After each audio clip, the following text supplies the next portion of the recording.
Hey, hey, hey, Speak Easy podcast listeners. It is another episode.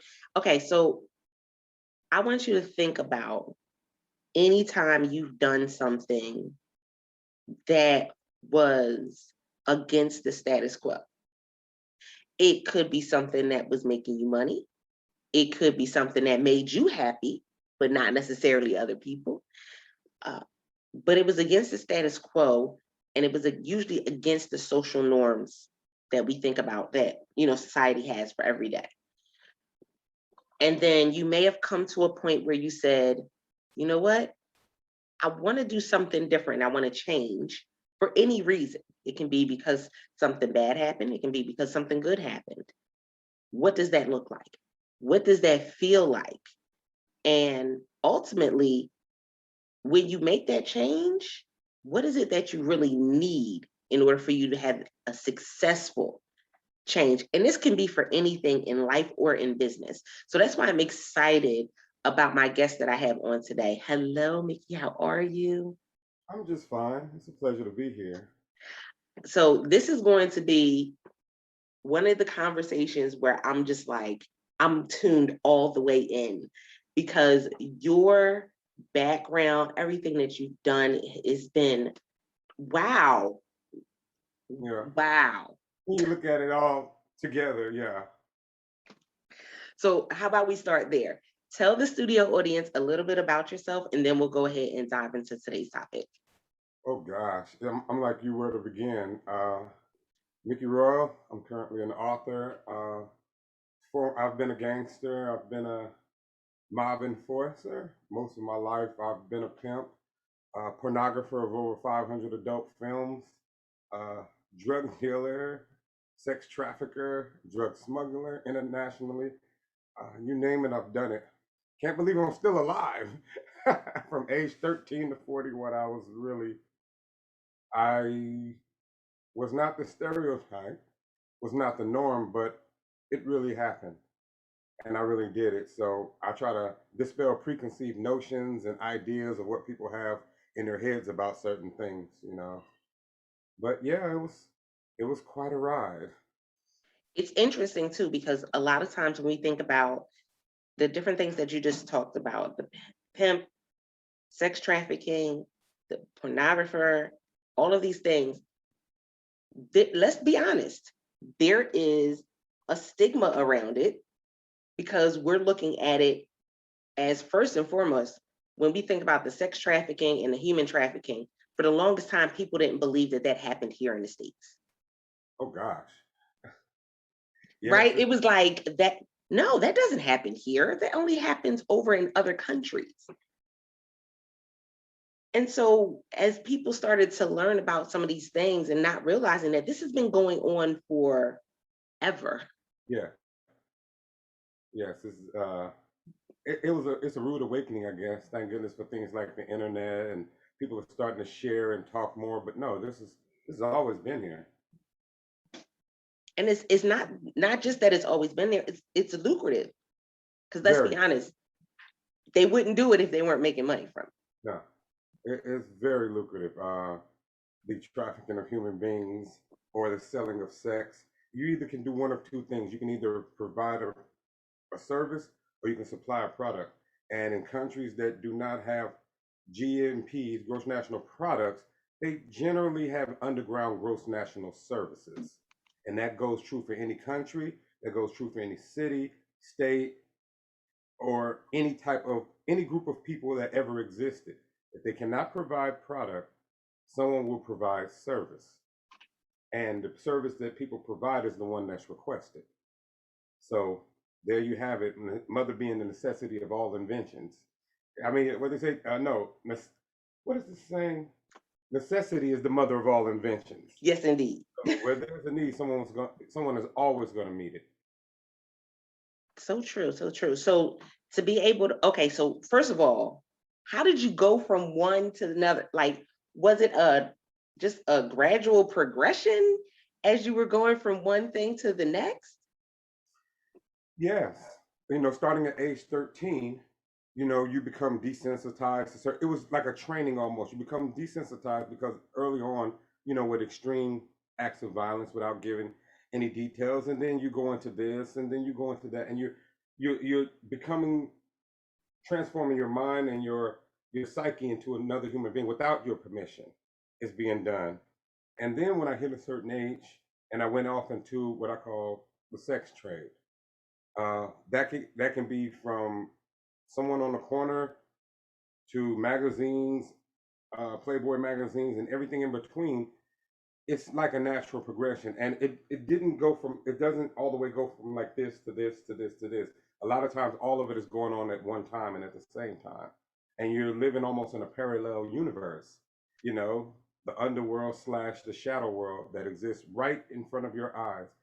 I can tell you now, if you've ever been to a supermarket, if you've ever walked into a convenience store, you've probably bumped into a sex trafficking victim or someone who is currently being sex trafficked and didn't know it. Because by the time they're released in public, the Stockholm syndrome is so strong that if you try to grab them away, they're going to run away from you and go right back to it.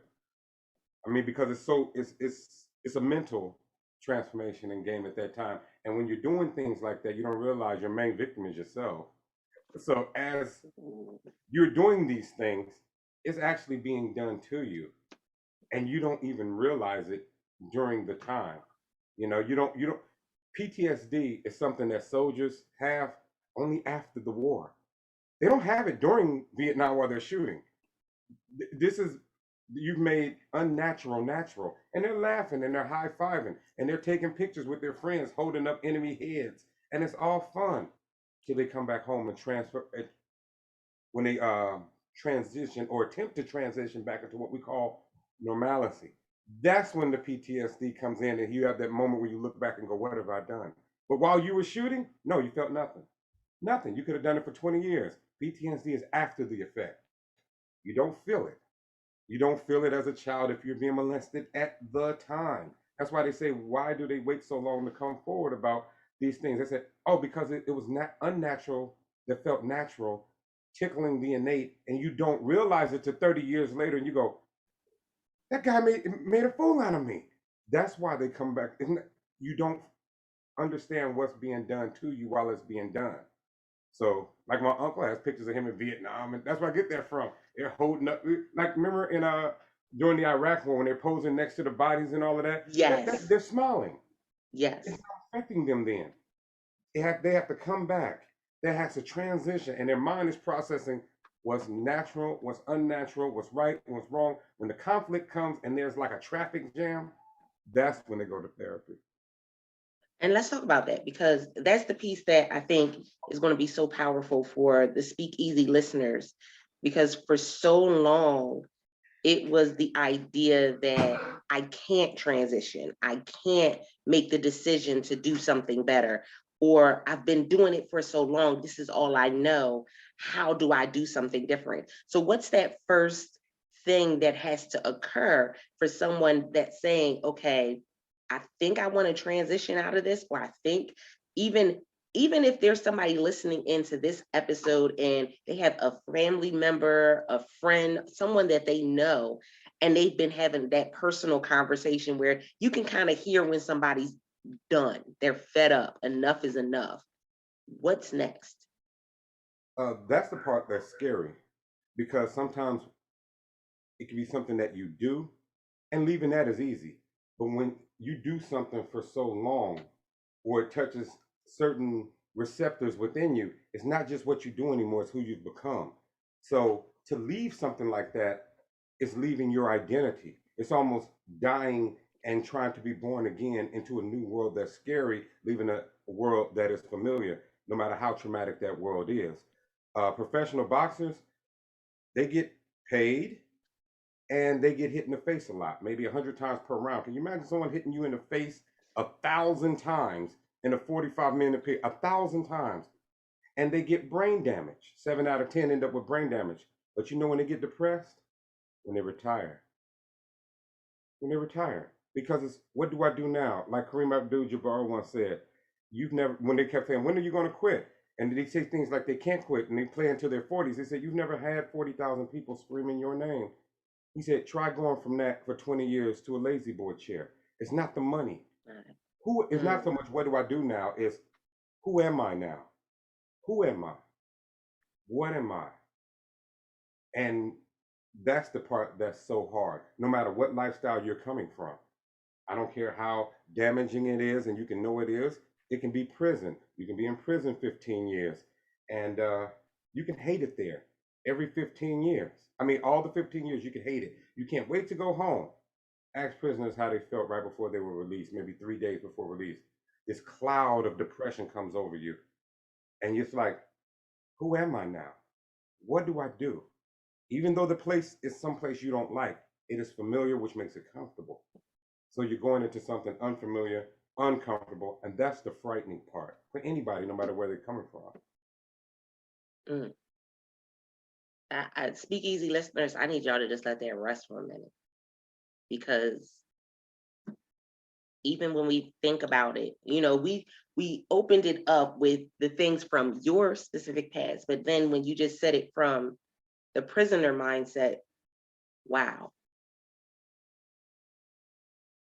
And then the expectation that we place upon that person that comes out for them to go back to things as usual.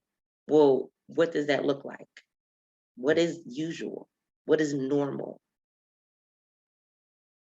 Yeah, that what seems unnatural to everybody is natural. People ask me, even with all the things you've done and the blows you took and the scars you have physically and mentally and emotionally, do you actually miss that crap? And I looked up and said, every day, every day, every day. It's a conscious decision, conscious effort. Been almost what, 8, 9 years now, but it was a conscious decision. But do I miss it with all of the pain? And the money is never the issue. You think those guys continue to box that long because they're broke? Mike Tyson donated his all of his proceeds from his last fight to charity. He would have done it for free. No, it's not for money. He was dying inside, and because that's who he is. Who am I if I'm not doing this? What am I if I'm not doing this? And if I don't know who I am and I don't know what I am, I might as well just be dead. No, so he gave all his money to charity, and he wants to do it again so he can live. He's not trying to die. He's trying to live. It's an emotional. I love that. Repeat that. Wait. We can't even skirt past that. You got to say that one more time. No, I mean, like if you ask him, like you're giving your money to charity, so you're doing this for nothing. He said, "Oh no, look harder. I'm not doing this for nothing. You going in there to die? No, I'm climbing back in that ring in my 50s to live. That's why I'm climbing back in that ring. I have to do this, or because if I don't, who am I? What am I? What is my purpose? Why was I born?" See, he had all the answers to those questions before he walked out. Now he does, so he has to go back in to get those answers. It's not the money. It's not even the sport. He has to, or else what's the point of being here? And that's when the depression kicks in. So it can be any profession. So do I miss it? Every day. Every day. I can't play any song. And I have like 7,000 songs on my iPhone. I can't play any song that doesn't take me back to an extremely emotional event. And there were some great times. You start smiling. There was the good and the bad, and there were the intense. I have bullet holes in my chest. I have 15 stitches in my mouth. I mean, there were some things, but would you do it all over? The people ask me, would you do it all over again, knowing what you know now? Being honest, yes.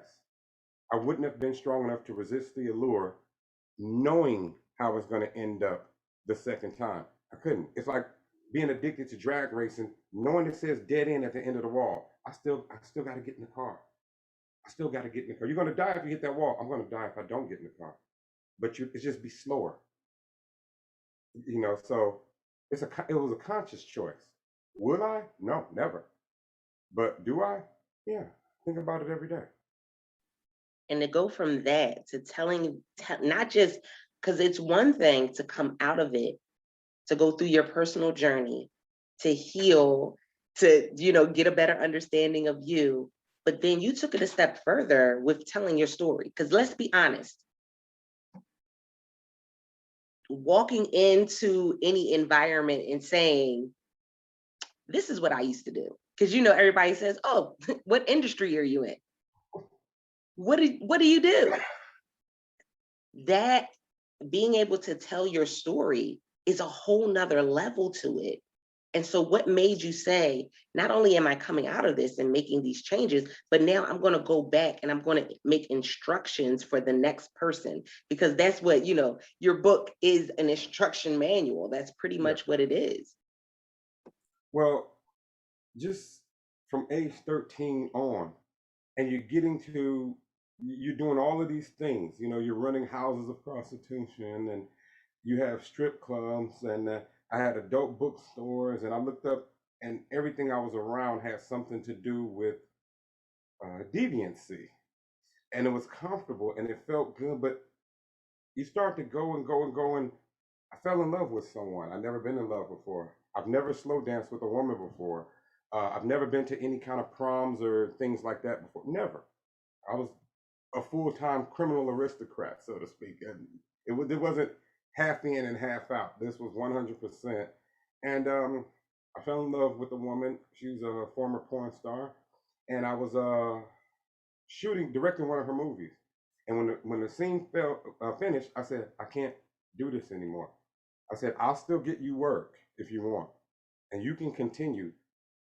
I can't shoot you anymore, because I started to see her differently. And this was after 5 years. It's been 17 now, but it was like 5 years. And I was like, and she just started shaking her head, said, "Oh, isn't that cute? You fell in love."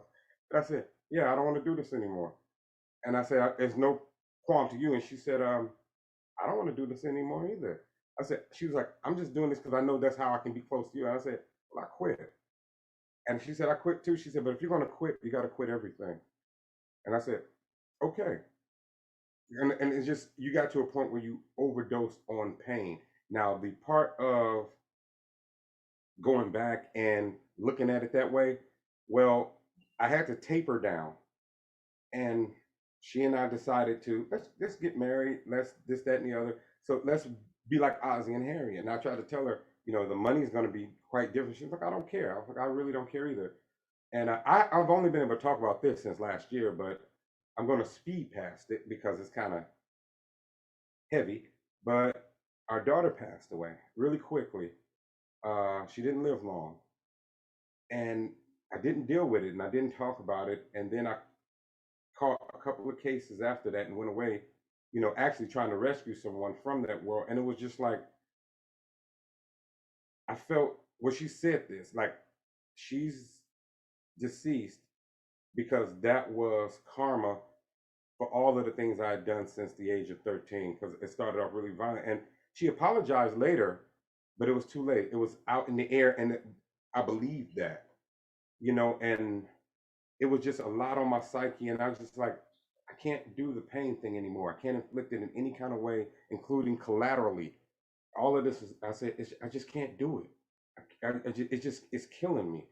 And I went away, and here I am, but you, it's one thing to stop, but when you step outside yourself, and I said, if I have to push a basket, because I told her I'm just going to be a full-time writer, and the money I have, I was going to, buy some real estate or whatever. I said, but it won't be the same lifestyle we had. I said, but I can't do it anymore. I can do it now if I wanted to, much better than what I did before. But I said, I'm not going to be associated with the pain business, inflicting it or receiving it. And when I say pain, I don't mean just physical. I mean emotional, collateral, even verbal. I can't do it anymore. It's all ugly. And you don't realize that, because what you learn in your formative years, that's why they call them formative years, that is who you are. That's why you might see American soldiers come back with PTSD. You ever heard of Russian soldiers having PTSD, or South African soldiers? Or so they don't have that. Why? Oh, because they started at 12.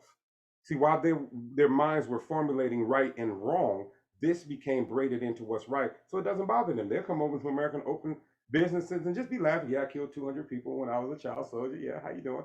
But when you bring someone to that type of world when they're 18, 19, 20, they already have distinct rules over what's right and what's wrong. So they can look back on. So it was hard for me, because we're talking about since the seventh grade. So when I was formulating in my mind what's right and what's wrong, this is what's right. So it took a lot for me to look back and go, I spent my whole life being the bad guy, because all this time I thought I was actually the good guy. The government was the bad guy. you know These are good people. This is my family. No, it's hard, and it's a daily conflict. It is, because it was done so early. in the formative years, when you run into roadblocks, you always run back to what's familiar, you know. So like that woman who used to be a stripper most of her life, and then she became a nurse, and she got fired. And then she got another job, and she got sexually harassed. And then when she got tired of this, and then her rent was due, she didn't go back for the money. She said, you know what? At least these bad guys I'm familiar with. I thought you guys were good. You're not good. You're just different. They run back for the familiarity. It's not for the money. It never is. People think it is. That's why they try to offer them jobs with more money and they don't take it. These are the bad guys I know, and this is the place in which I'm familiar with navigating through. So this is so significant because you hit on not just the transformation and what that really looks like, but one of the things that you just shared, and I thank you so much for sharing it, is that we have to be very deliberate with the words that we are saying to each other. Yeah. And that means being responsible about our own emotions. Because in my time of emotion, I may say something and I never know the impact that that's going to have on the next person. Oh, once that was said, I think 3 or 4 days later, as I walked around in shock, 'cause I remember, I'm telling you this story now. She would be 10 years old this year. I've only been able to talk about this since last year. Never told anyone. You know, and I caught a case, violent one, because at that point, somebody bumps your shoulder. That's it. That's it. It doesn't take much because that fuse is already lit. It's already lit. And I did a year, got out. 6 weeks later, I did something much more violent, but that was in the commission of saving someone, but it didn't matter. I just needed an excuse, and that it was there. And I got a chance to stick up for someone who needed my help. It was a woman. Uh, she could have been in the position of, well, it was three men who were beating a woman over a parking space. And I was like, this is the cue I need. You mean I can be myself over here and be the good guy? So I figured it was my calling. So I ended up with, well, I was charged with 3 counts of attempted murder, but I pled guilty to 3 counts of assault with a deadly weapon with great bodily injury. And that cost me 5.5 years. And I got out, was on parole, been off parole a year and a half, and here I am almost 50. But basically through my whole 40s, most of my 40s, it was gone, but I never felt bad about it because I figured, I did the right thing because it was the right thing to do, but it could have been anything because I had never. And I know the studio audience is like, wait, what? It's because of his martial arts background, guys. I know I had 2 knives, but they had guns, but I have 2 knives and skills. Exactly. They're just guys with guns, and it was too late. I've been doing martial arts for what, 37 years. So okay, so yeah, that's a done deal. Yeah. You could have had a straw and it wouldn't have, like you would have took them out. It was done. And in my mind. In my mind. Yeah, I know actually in reality it was, so, and the police were there so fast. It was 3 guys, 2 girls. I didn't touch the girls, but when I saw the guns, I figured this is my calling, and if I get killed, I guess this is my forgiveness. So either or, I'm gonna do this, and I'm gonna do this with a smile. And I knew I was gonna go away because one of them was in critical. I never prayed so hard for another human being in my life, because if he had died, I wouldn't have been here for the next 30 years. But I knew I was gonna go away if I did this, and I figured I would go away, or I would die. Either or, I owe this debt to the universe, and I'm gonna pay it, and I'm gonna pay it right now. And I got a lot of time to think in there. And that's when I realized all these years, I said, wait a minute, I've been the bad guy? No, I mean, because when you're in that world, you only see one perspective. So there's a lot of soul searching and reflecting. I've learned words like karma, energy, chakra. Understood. I didn't know those words existed before. So, no, when a lot of people who knew me from back then don't recognize me now. Like, You okay, man? Are you high? I said, no, I'm actually very sober and clear of mind now. Then I was just high on my ego and narcissism. You know? I love it. I love this. So to go from that to being in a documentary uh, for National Geographic, it is like complete full circle. Like, oh my goodness, now not just being able to tell the story, but now being able to educate the world. Yeah, Like that is the platform you've been given to educate the world. yeah, because they deal with stereotypes and misconceptions, which is far to the left. That's why things can't be reversed, fixed, helped, or stopped, because you're digging in the wrong place. Your map is upside down. You're looking for what you think where you think it is, and it's not there. You're digging in the wrong place. You're going after preconceived ideas and notions, but you're not going after where the problem is. And I know what the traps are because I spent almost 30 years installing them and planting them. So I can tell you, it's like when you want to find the dead bodies, you go ask the serial killer. He'll walk you right out to the woods and go, there's one right there. I put one behind the tree. I know where they are because I put them there. But you can go out there and try to find them if you want. You won't find them for 20 years. Just ask him. He remembers. Ask him for his help, and he'll actually show you how to get her off the pole. Because if I can talk a person into doing that, don't you think I can reverse and talk a person out of doing Mhm. that? But you have to be from there. It's two ways to get somebody out of the mud. You can reach down and pull them, but most aren't strong enough. But or you can get in the mud, get under them, and push them out. It's kind of an easier way. I told him, I'm already dirty. Let me push them out. Because you're not strong enough to pull them. You don't even know which arm to grab. I do. I pull Okay, see, this whole episode, guys, speakeasy listeners, I know y'all taking notes. I know y'all fitting, I know y'all Googling them now. I know y'all trying to figure out what the documentary is about. You trying to go find everything. Listen, when we think about, and I've been there, I've known friends that have gone into stripping and pornography and I'm just like, it was so easy of a transition in. So I'm listening to you and I'm like, yeah, I remember having conversations and you could kind of see where things started to change in how they looked at things and responded. And it was just like, wow, that's interesting when you see it on this side, but when you're in it, you don't really pay it any mind. No, it's all normal. I haven't been with a non porn star since I was 26 years old. I'll be 50 next year.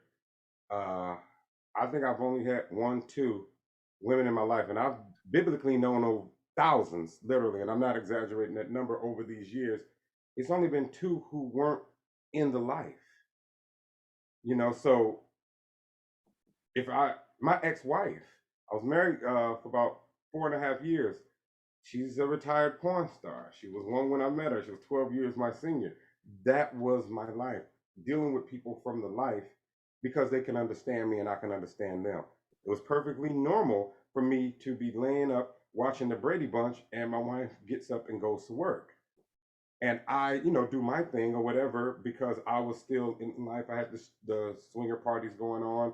I had houses with women in them that I was collecting. But we used to joke all the time when she would come home and I say, how was your work? I was like, how was your day, honey? At work, she'd be like, oh, long and hard. I'm telling you. She said, I am beat up. I bet you are. Pop Tart, because that's normal in my head. And I mean, we would just joke about it. So yes, you do change. And mine came so early that was my comfort zone. But my books are not about transition because my life is such where I break it in pieces. So when you listen to me and you read the books, you're like, oh, and or you might say, oh, he was an evil man.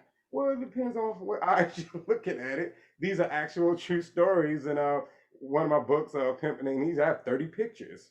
That's when I use real names. I wrote that one because you can't write them while you're living it. You have to look back and I just said screw it. And I just had pictures and real names. And yeah, we were here at this time. Here we are. And this such and such happened. I know it sounds unbelievable, you know. And you'd be surprised at people you meet and who's there. When you deal in vice, when you deal in sin, when you deal in manipulating the innate, you'd be surprised at people you run into.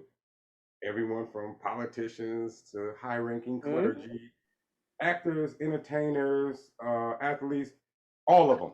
Okay, because what do And I I say? think we got that reality check when everything happened with Epstein and all of Yeah. that.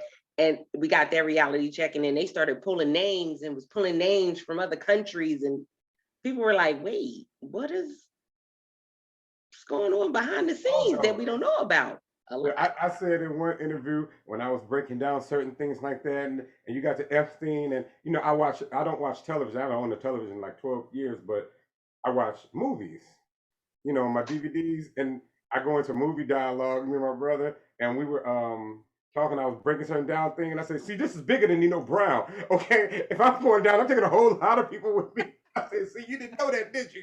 And it just fell out. I said, oh, so you didn't know that, did you? Look, that's exactly what it was. Oh my goodness. It was like they were talking about his little black book Oh God. and and them trying to get a hold of the little black book so they could get the rest of the names. And I was just like, I don't know if we're ready to hear all the names that's in that little black book. Oh no, that's the because it's like the names I have. I mean, 20 years of Black Book. The thing is the anonymity and the trust. And you just can't. We'll burn it first. We can't. We can't.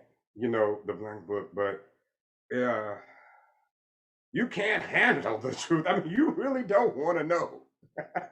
It will make your mouth drop. The people you Right. And I think, you know what? We're going to leave it at that because I know I want them to get the books. I want them to go and get the books. I want them to reach out. I want them to watch the documentary because, all in all, again, the most valuable piece of you coming on this episode and doing this episode today is that the fact that it can educate somebody else and help somebody else. yeah. And like I said, even if somebody's listening to this and they hear something that triggers them, for something that they went through, or a friend, a loved one, it's all about being able to educate each other so that way we can grow. So let them know where they can get the books and how they can, contact you if they want more information. If they're like they want to invest in something or have you in a project or anything. Well, I have 5 books on the subject published. You can find them at Amazon.com. The Pimp Game Instructional Guide. It is what it is. It's a how-to manual, and it is what it sounds like. It's psychological reconstruction, so to speak. But I was bad when I wrote that. But the stories, they are what they are, but they're all available at Amazon.com. Uh, you can hit me at mickeyroyal.com. I'm currently on Facebook. I'm a technosaurus. I'm just learning this internet thing, really. So you have to bear with me. I haven't really gotten to the whole social media thing, you know. I'm more of an anti-social media person, so anti-social. There's nothing wrong with that. Understood. But yeah, that's where you can find me. Mickey Royal 2016 at yahoo.com. You can find me anywhere. I'm easy to talk to. Can I make a footnote what I was saying? You sure can. Okay, you can use this. We're live, huh? Oh, Oh okay. no, but it'll be on there. Okay. Um, I remember someone telling me, a friend of mine, kind of so he said, well, he was trying to throw jabs, I guess. And this is recently. He said, well, if a man came to pimp my daughter, I'd kill him. I said, no, you wouldn't. And he said, yes, I would. If I thought he was gonna pimp my, that's the thing. You wouldn't kill him because you wouldn't recognize him. I said, oh, you think he's gonna pull up in a Cadillac in a crushed velvet hat? I said, no. I said, let me give you a little hint of who you're looking for. He's probably in your life now. I said, don't look for Iceberg Slim. Look for Eddie Haskell from Leave It to Beaver. That's who you're looking for. He's gonna be maybe 1.5, 2 years older than your daughter. He's gonna have a better car than her, but not as good as you. I said, on the first time he meets her, he's gonna ask her everything about you. If you're a Los Angeles Laker fan, the first day he comes over, he's gonna have 2 courtside tickets for you and your wife. He's gonna bring her flowers and candy. He's gonna be well mature beyond his years, but only slightly older than her, maybe 2.5 years. I said, he's gonna be dressed like, let's say, Carlton Banks from Fresh Prince of Bel Air. He's gonna be all smiles. He's gonna be very gentle, but abnormally mannerable. And I don't mean mannerable as in a kissing your butt. I mean mannerable as in gentlemanly ways that he couldn't have learned in these years. I said, when he goes to shake your wife's hand, he's going to bow, hold her head gently. He's going to shake it firm with eye contact. He's going to be very interested in things that you do and things that you say. You're going to give him permission to go out with her, say she has to be back at 10. He'll be back at 9:15. He's going to walk her to the door. He's not going to kiss her. He's not going to touch her. He knows he's being watched, and he knows he's gaining your trust. And each time he's going to go out a little further. He's going to push the envelope just slightly, just slightly, just slightly, the frog technique. And I said, he's going to wait until he sees a crack, and then he's going to draw a wedge. The second she takes your side over here, it's like, well, I'm probably going to be back at 10, but I can stay out to 11.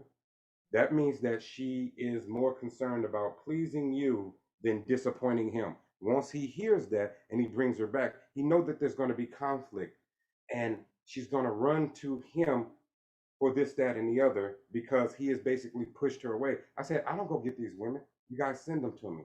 I said, oh, you'll see her again. She'll have a different name. Her eyes will be different. Her name might be Candy. You'll see her years later. And I said, what you don't know is your 18-year-old daughter, who's being spoken to by that 19, 20-year-old young man, is being guided by a man that's 46 years old. And he comes back every day to get his new instructions on what to say, where to stand. And that's why he seems so much more in tune than what he is. And they said, which one are you? I said, oh, I've been both. I've been the 40-year-old man guiding him, and I've been the 19-year-old being guided. I said, I can tell you what he looks like, but I said, but you wouldn't recognize him. He'd be the one that you're saying, good boy. That boy is strong because he's smart. Beyond his years. That's because you're not talking to him. You're talking to the person who's telling him what to do and say. I said, so don't look for iceberg. He's not going to show up like a pimp named Slickback. I said, that's television. That's a Hollywood. That's not true. He's not going to show up that way. He's going to show up with flowers and candy and season tickets for you. And he's going to seem to be so interested in the most boringest hobby that you have. And you're going to get to the point like, I wish I had a son like you. That's what he's going to be. He's going to almost be the son you never had, and almost to the point where he's a friend of the family, to the point where when she comes home from school or work, he's already sitting there amongst you and your wife, beguiling them with stories. I said, this is by design. I said, this is not an accident. You won't even see it coming. I said, that's who you're looking for. He won't be in a Cadillac. He'll be in a Prius. So, immediately I thought about the shoes with the goldfish in it. Oh, yeah. Oh, God. Oh, that's horrible. Oh, but it's so true. I thank you so much for sharing that. Okay, thank you for being here. Because that you just educated somebody, and somebody will be able to save their daughter Yeah. from You gotta know who you're going looking for. down that lane. I have so many, but we have such short time. But I try to tell them, you're digging in the wrong place. That's why you never saw it coming. And that's why you said, well, we have a 2-parent home. We have a 2-story house. We sent her to Spelman. How did he get her? I can tell you how. It was gradual. It's the frog technique, the same way you cook frogs, because you cook frogs without a pot, and you boil them alive, and they have the power to walk on water. So those frogs can jump out the pot anytime they want. How come they don't jump out? That's because you put them in cold water first, and as their bodies, amphibian bodies, adjust, you crank the heat just a little, and it begins to be so comfortable when their bodies turn and it adjusts to that heat. You just a little. By the time the frog is dead, it doesn't even realize it was cooked. It's so comfortable. It feels so good. That's how you cook frogs. Because if you put it in boiling and you drop them in, they can walk on water. They leap right out. Why won't they leap out the pot? Oh, because it feels so good. Or as Millie Jackson used to say, oh, it hurts so good. It was gradual. But the chef knows what he's doing. And he doesn't even need a pot. Like, you got my daughter under control, and I don't even need a leash. Watch this. That's because I cooked her like a frog. That's why. And people who don't know, they're just subjected to the victimization of it, and they don't realize how sinister that game really is. It's well thought out, 13 moves in advance. You Oh know, yeah, definitely not checkers. Definitely chess. definitely not checkers. So that's why I try to tell them. A lot of them don't believe me. They have to come back and say you were right. I said I was right because I was there. I did it. But it's really eye opening when I tell them that because I saw the guy I was talking to when I described that Carlton Banks character. He said, I said, yeah, him. I said, he's at your house right now, beguiling your wife with stories and seemed to be so fascinating her tuna casserole. I said, man, in my past, I went through entire families like a recessive gene. I ended up walking out with daughter, mother, auntie. And I said, and it was all their idea, wink, wink. I said, this is by design. Oh, he's so nice. He's so nice. I'm doing this with him.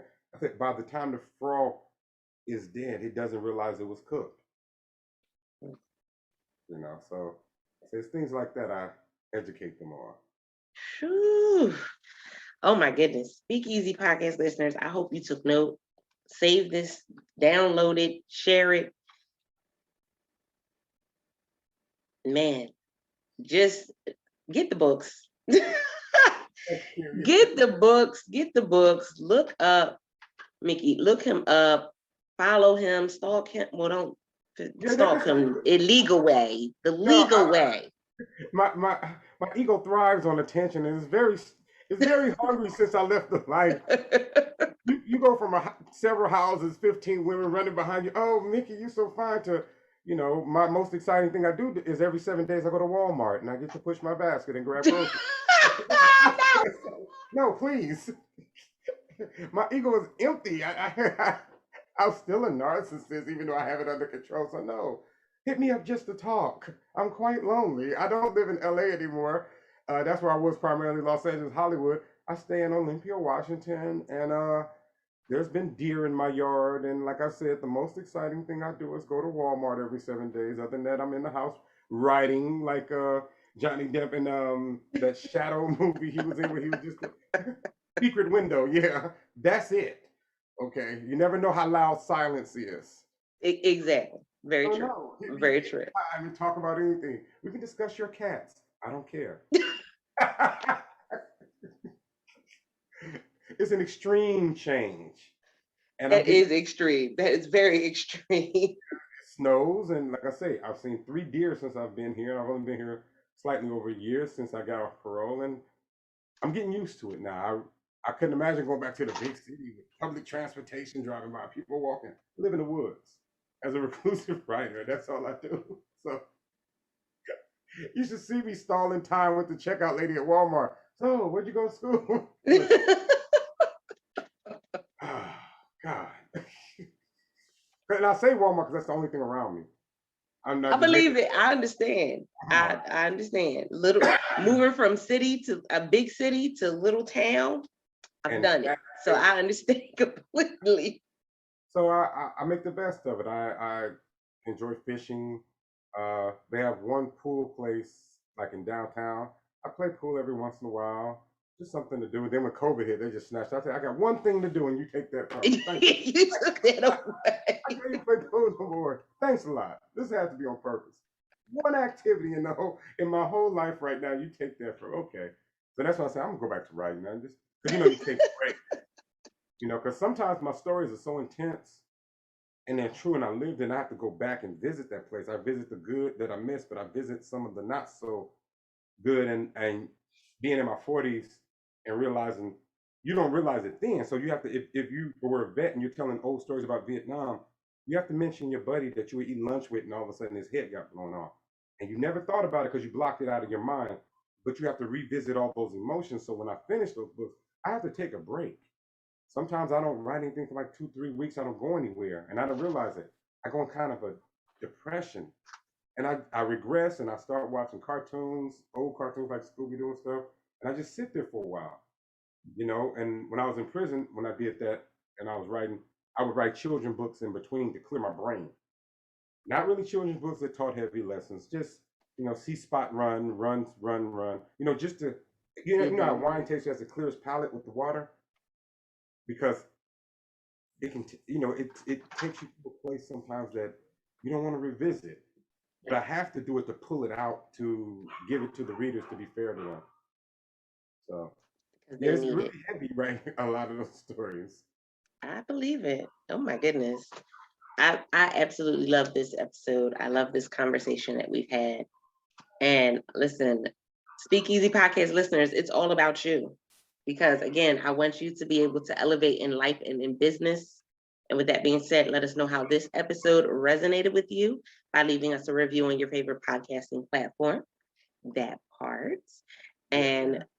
listen, this is your host, out to these. Until next time, don't forget to press it out. See ya.